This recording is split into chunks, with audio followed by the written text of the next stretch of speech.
Morning. Thank y'all. Thank y'all. Um,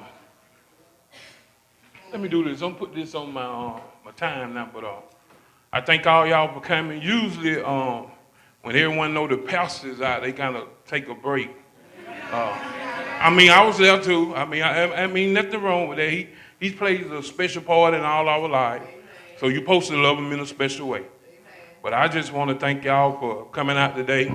Um, One more week, next week adjusting, but what that shows me is we have a level of spiritual maturity we can receive. Long as it's the word, now I ain't telling you to go listen to no crap.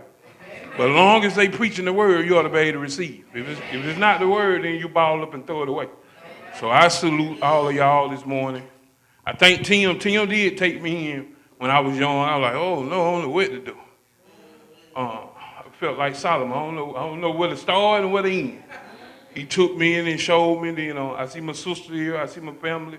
But dude, I was fresh out of college. I thought I knew everything. They don't make me a supervisor. So when they make you a supervisor at 23, you think you know everything. Didn't know nothing. But Alfonso Green, he took me in. He had been doing it 20 years. And he showed me. Didn't worry about the age difference. Gave me respect as an old man. So I appreciate him coming. Been friends over 20 years. So I thank him and I thank all of y'all. I was talking with a guy at work Tuesday, and he's really been having a tough time. His sister passed this year.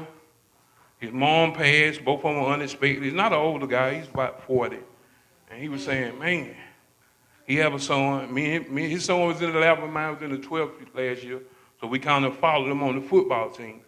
And his son, he came, he said, man, I'm disappointed. I said, what's wrong? He said, man, last year my son got this girl pregnant, and he's just in the 11th, he's 17, and he go to church. He said, I prayed about it, and I didn't want him to struggle like I did, but something happened, so the girl, she had a miscarriage. And he came to me Tuesday and said, hey, man, the girl is pregnant again. I said, just keep praying, Tony. He said, no, he said, I'm through with it. He said, he 18, I ain't buying no clothes, I ain't giving no mind, I'm just through. I said, Tony, you can't do that. I said, you don't never give up on your kids. I said, if God was to give up on us and we make a mistake, we would have been consumed. We would have been destroyed. And how you know, and what I'm saying, it's not all the time the way you want them to do things. He said, train up a child in the way they should go when they get old. As long as you do your part, you release them. Then hold him at his word. Begin to say, Lord, you told me that you would make them the head and not the tail. You told me they would be above but not beneath. I don't care what they go through. I don't care. We gonna all experience. Look at us. We didn't do everything our mom said, but God still had his hand on us. So what I'm saying, don't never turn your kids loose. My daughter, she even helped me this year. She said, Daddy, we don't see eye to eye, but we see heart to heart. So I did my part. I gave her God's heart. It's not my heart, it's his. So he'll keep her. He'll protect me when I can't. He go where I can't. He's always there. But I'm telling you, when you pray over him, never give up on him. I always encourage. Then hold God as his word. He's faithful. He's faithful. Even when you don't think. They might not be doing exactly what you want them to do. But tell them, this ain't it. It ain't over. It ain't over till God says it over. But I just want to encourage you, never give up on your kids. Never. I don't care what they do, where they are, how low, how high. They do everything you said, do whatever. Keep them encouraged. God still has his hand on them. And when God is in it, it ain't over. He's faithful when we're not. I don't care whatever you think, how hard it is and how disobedient it is and how ugly. They can be up under the jail, not in the jail, up under. God is still faithful. Cheryl said about Daniel. As long as they praise him, wherever they're going to come out. So keep them lifted up in prayer. Amen? In the words of my late, great spiritual father, Pastor David L. Pitts, I'm not going to hold you long, but I am going to hold you. I'm coming from Romans chapter 12, verse 1 and 2. Very familiar passage. A lot of times when we hear familiar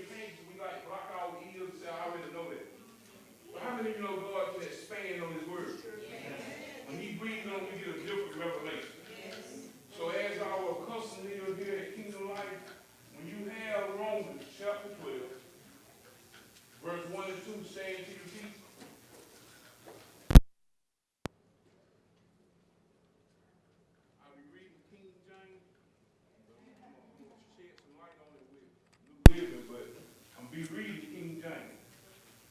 King James reads, you don't have it? It said, I beseech you, therefore, brother, by the mercies of God, that you present your body a living sacrifice, holy. That's important right there now. Holy. All right. Acceptable unto God, which is your reasonable service. He said that's the least you can do. After all God has did for us, at least you can present your body.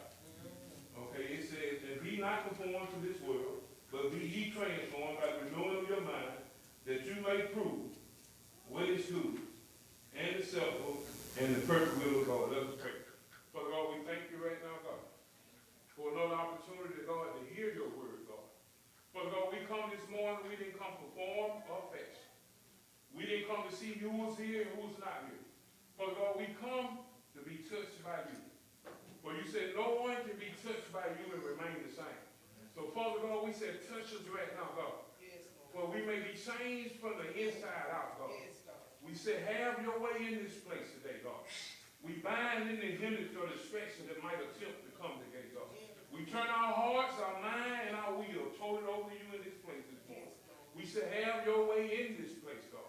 I thank you for everyone that's here, God. For you know, the point that they are just here today, God, that means you have a purpose and a plan for their life, God.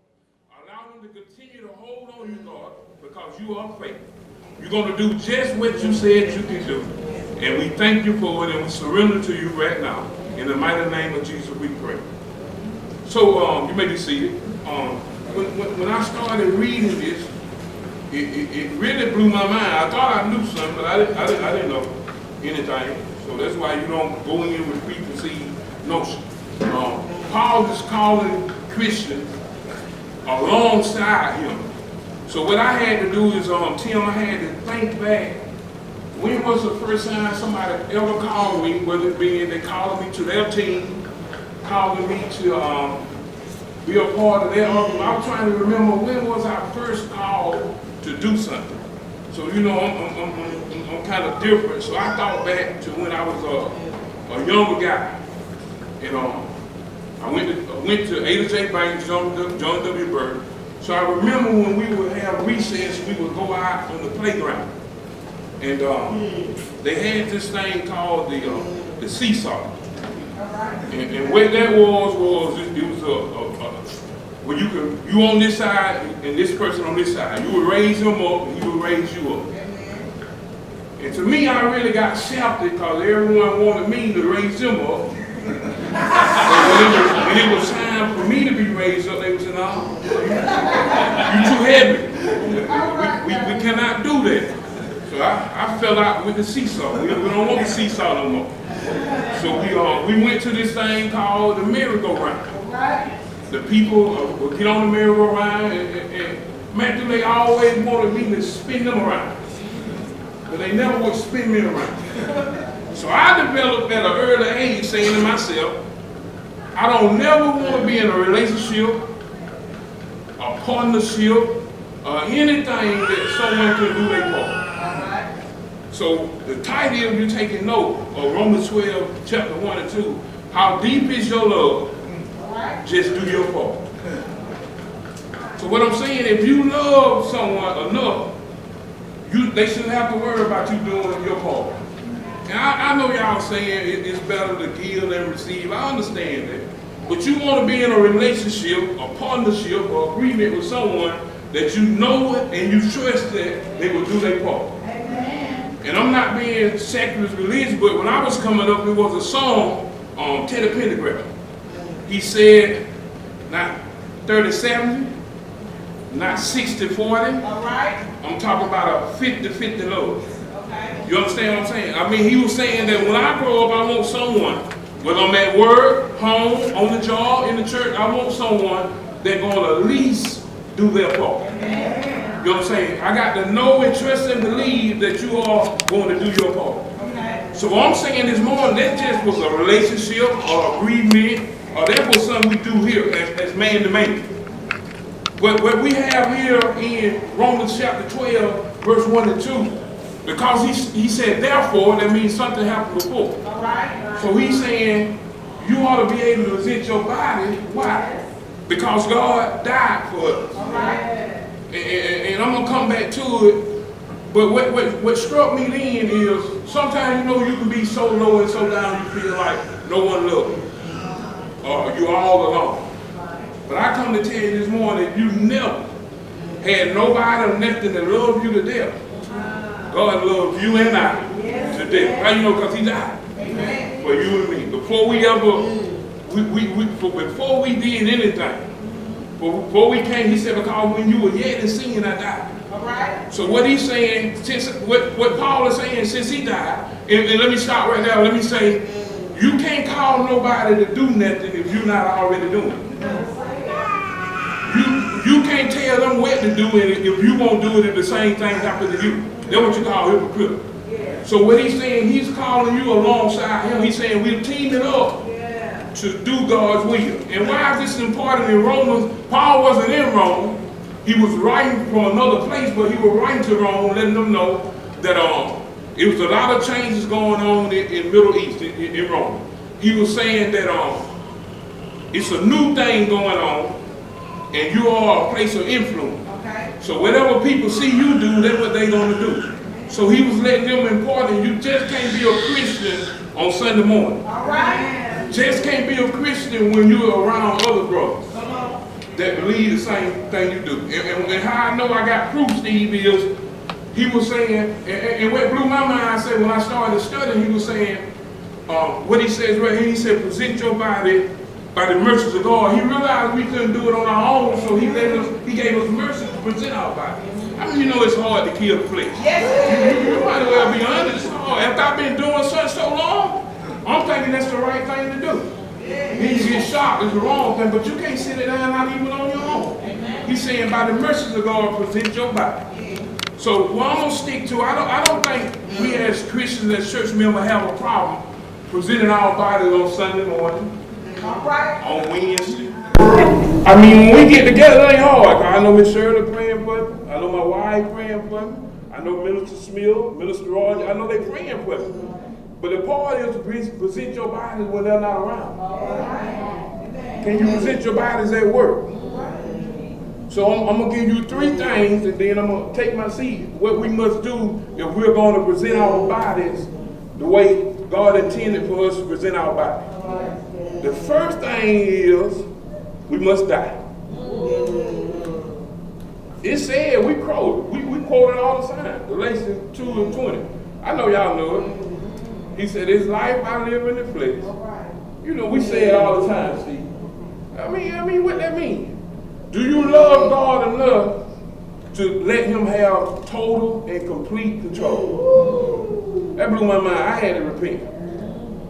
He said, a righteous man's steps are ordered by the Lord. He said he makes no move without first acknowledging God. And a whole lot of times we find ourselves in situations that we could have and should have avoided. But the truth be told, we haven't asked God, should I go here? Should I do this? And what happened there is we not totally died. The Bible said many are the plans, the ideas, the thoughts in a man's heart. But it's God's will that prevails. So when you say it, I used to say it, you know what it means? Father God, I decrease that you might increase. Father God, I die that you might live. Really? Do you? Do you? So the question is, if we're going to present our body, the first thing we must do is die. You got to die. You got to get Him complete and total control.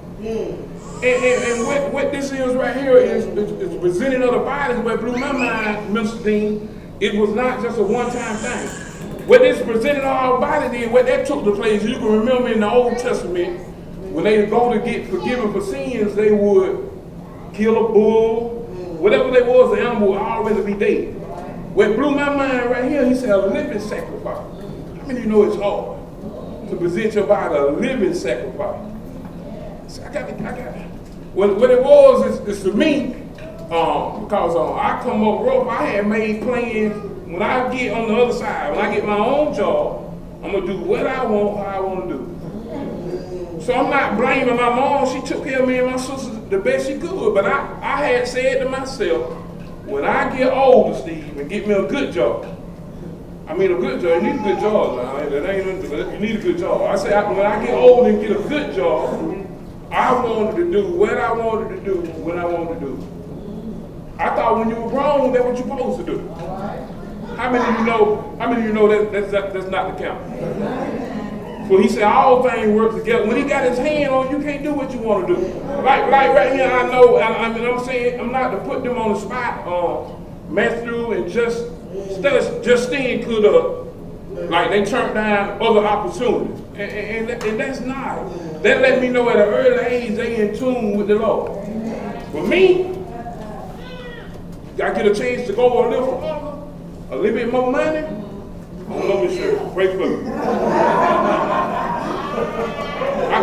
For the longest time, let me be real, because I ain't saying me and my sister didn't have a whole lot, but we didn't have nothing, but we didn't have a whole lot. So I got into a material thing. I wanted this, I wanted that, and then that put an ego. You know what I'm saying? A drive inside of me that shouldn't be there when I come to the Lord. Because I always say, we would say, you'll say this, why do we do stuff, then we'll say, oh, we understand. Have you ever done anything, you know it wasn't totally right, but you would come and sit down and say, well, God understands. And he does, but keep in mind, he's still a just God. You still gonna have to answer for what you do and how you do it. He understands now. And he's just not the God of another chance. I'm on 2-3 meters. He's not the God of a second chance, he's the God of another chance. He keep on, in spite of my error, in spite of me going left when I should have went right, he keep on blessing me. And that humbles me to let me know he still has his hand on me. Even when I make a mistake. It ain't over when you make a mistake. And I done made a bunch of them. A whole lot of them. Mistake where you have to cry sometimes. But God still has his hand on you. The mere point, in fact, that we're here, we allow, he said, anything that's alive should be grown. The mere fact that we're still here today, he still has a plan and a purpose for our life. The question is, will you surrender to it? The only way to surrender to it is that we gotta die. That's the hard part. That's why I put it first. I'm still there. Y'all pray for Elder that he died to this place, because sometimes this thing gonna roll up in you. You know what I'm saying? And you think it's gone. It is. It shows. You been on with good 2-3 months, and then it go. Here it go. You don't got to look too old to run like you used to run. So you got to kill the flesh. And that's how I know. Here it go. Now, here you go. I thought you had me, Lord. I talked to him. He talked, God, no. You don't need to go down this road no more. Because for me, now, for being a man, like I tell my kids, if you don't want correction, you don't get too far out of line. So what I said about in Bible study, for me, I don't like correction. I break down, I'm upset. I don't know, I have to examine whether it's a storm of correction or a storm of perfection. Why am I going through what I'm going through? So my thing is, knowing I'm not perfect now, but when he gives me an assignment, Steve, I ain't got no business. He telling me to walk down this middle aisle. I ain't got no business way over there. Don't you know it's hard to get off from over there into your assignment? So for me, I found a medium to bounce right here in between. This too far now, because straight and narrow, he says the gate. So that's too far away, but for me, I got to stay real close. See, if I get too far the line, y'all gonna have to come look for me. I gotta stay real close, you know what I'm saying? Because I seen a lot of stuff, went through a lot of stuff. And my flesh always is not there. It's dying daily now. And I presented to die daily, and I do get up and I say, Lord, have your way. Not my will, but yours. But it's them just words. I gotta walk it out now. You know what I'm saying? I gotta walk it out. It sounds good. I gotta walk it out. It sounds real good. Not my will, but your will been doing. They've been saying it a long time. Preachers, and few people, they say it and follow. But you got to be in this thing. So the next thing we got to do after you die to the flesh, you got to be determined. Determination is what it is. It said, I had to look up the meaning of determined. It's a firmness of purpose. You got to know who called you, why they called you, and for what purpose were you called. Well, how many, like I'm just saying, how many you know it's going to get rough? Human nature, let me say human nature. Human nature, we built the fight until it get tough. How many of you know when it get tough, when it get tight on you, will say, well, this ain't God's will. I know I do. I ain't playing. I'm saying it got to be something else. Ain't no way I'm supposed to be wrestling. I ain't been that bad. I quit, Steve. I ain't been that good, but I ain't been that bad, Mister. It shouldn't be this bad. I'm saying it shouldn't be this bad. But I have to look back and realize that I'm determined. I'm determined to see His will doing in my life. I'm determined that I want to hear what the old saints used to say. I want to hear, well done, my good and faithful servant. And I told my wife the other day, everybody ain't going to hear that. I'm not telling you you're not going to heaven. But some of us going to get in and we ain't going to be in the level we supposed to be in. You read and study at a different level. Some of you just going to get barely in. You know what I'm saying? And I might be one of the ones, but I'm praying that I'm not, that we barely get in. I accepted Christ as my Savior. I'm confessing that you ain't lost knowing that the Father gave you, so I'm confessing that I get in. But my thing is now I want to get to the level you desire me to get to. You see what I'm saying? I want to hear, well done, my good and faithful servant. Then look what He said, you've been faithful over few things. I'm going to make you rule over men. I want the abundance in heaven. He got an abundance for us in heaven. And I've been barely getting by down here. I wasn't a millionaire, but in my Father's house. There are many mansions. I want my mansion. I don't want to just get by. That's how we got to live. We live just to get by, just to get in. We just trying to get, it's enough of just trying to get in. So if you committed to a purpose to see His will doing in your life, when it gets tough, because what we fail to realize, He's the same God on the mountain and in the valley. The old saints used to have a song, He's a lily in the valley. That means He helping me even in the valley. He prepared me in the valley for my mountaintop experience. You can't get to the mountain without the valley, because then you're going to say you did it all on your own. He's going to show you that if I wasn't there for you, you would have been destroyed down in the valley. But since I raised you up on the mountaintop, you ought to pull somebody with you. For He said, when you are converted, strengthen my brother. But you got to be determined to see His will done in your life. So the first thing is you got to die. You got to die to yourself. That His will may be done in your life. The second thing is you got to be determined. That means committed to the purpose. The third thing is dedication. Committed to a task or purpose. And why this is important, I started our reference. I said, oh, dedication and determination is about the same. He said, no. He said, tell my people, when they come to me, they come already with a backup plan. He said they come and say, I'm going to stay this long now. If it ain't going smooth by this time, I might as well do what I've been doing. So you come in with a backup plan. That was me too. I'll tell you, I used to pray, Lord, 30 days. What is my 30 days compared to the 30 years of process Jesus Christ went through? That used to be me. Lord, 30 days now. I want to see a change in 30 days. How many of you know it's not in your time? And the truth be told, you don't need a backup plan. That's what you need is spiritual maturity. So when you come in, you can say, if God don't do it, it just won't get done. How many of you at the point that you're expecting God to do something and you waver? It might not be His will. But the old folk tell you that His will is His word. But we come in with a backup plan.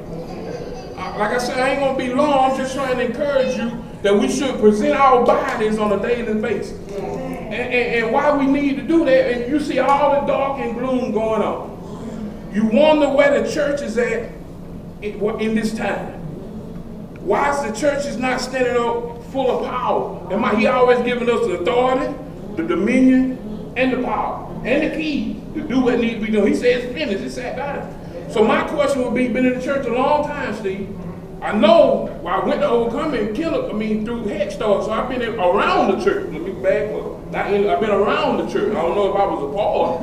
I've been around the church 40 years. I think to me about 40 years. About 40 years we've been around the church. We heard some good preaching. But did it rest in my heart? I want to know. I said, "Oh God, you all powerful. You omnipotent. You destroyed Sodom and Gomorrah. You destroyed for a little unrighteous.